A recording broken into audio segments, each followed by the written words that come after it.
सदर हिंद मजलिस इत्तेहादुल मुस्लिमीन व रुकन पार्लियामेंट हैदराबाद बैरिस्टर असदुद्दीन अवैसी ने कहा है कि रसूलुल्लाह सल्लल्लाहु अलैहि वसल्लम हमारे लिए दिल की हैसियत रखते हैं, लेकिन दिल के पास अगर कोई आए तो हम उसे बर्दाश्त नहीं करेंगे। मुसलमान एक जिस्म की तरह हैं और इस जिस्म में खल्क का मुकाम हुजूर अकरम सल्लल्लाहु अलैहि वसल्लम का है। बीजेपी की जानिब से गुस्ताखों नुपुर शर्मा और नवीन कुमार जिंदल की तायद की जा रही है और उन्हें बचाया जा रहा है। उन्होंने कहा कि वजीर आजम नरेंद्र मोदी इस मसले पर जबान नहीं खोलते, मरकजी हुकूमत गुस्ताखों के खिलाफ कार्रवाई नहीं करती। कम से कम रियासती हुकूमत और हैदराबाद पुलिस को चाहिए कि वो नुपुर शर्मा और जिंदाल को गिरफ्तार करें। सिर्फ एफआईआर दर्ज करने से कुछ नहीं होगा। अकरम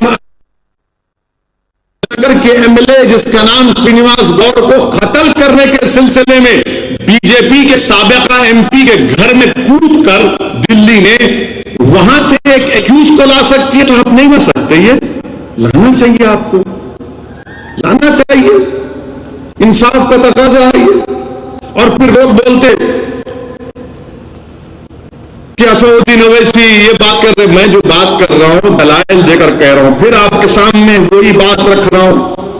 मीडिया के लोग बोलते कि हर चीज बोलते हमारे बारे में, मगर सच्चाई ये है कि आज से 3 दिन पहले उत्तर प्रदेश में अकरम अली नाम के एक बच्चे ने टेटारिया गांव में योगी आदित्यनाथ की पेंटिंग तोड़ मोड़ के उतार दी।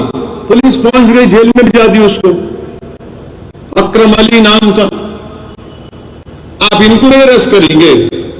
योगी की फोटो तोड़ मोड़ कर उतार दिया मुख्यमंत्री उत्तर प्रदेश की, अकरम अली को पकड़ लिया।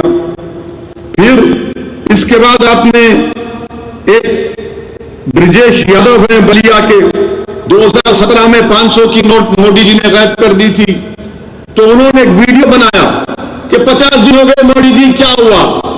तो बीजेपी को जब इख्तियार मिला उत्तर प्रदेश में, ब्रिजेश यादव को पकड़ लिया।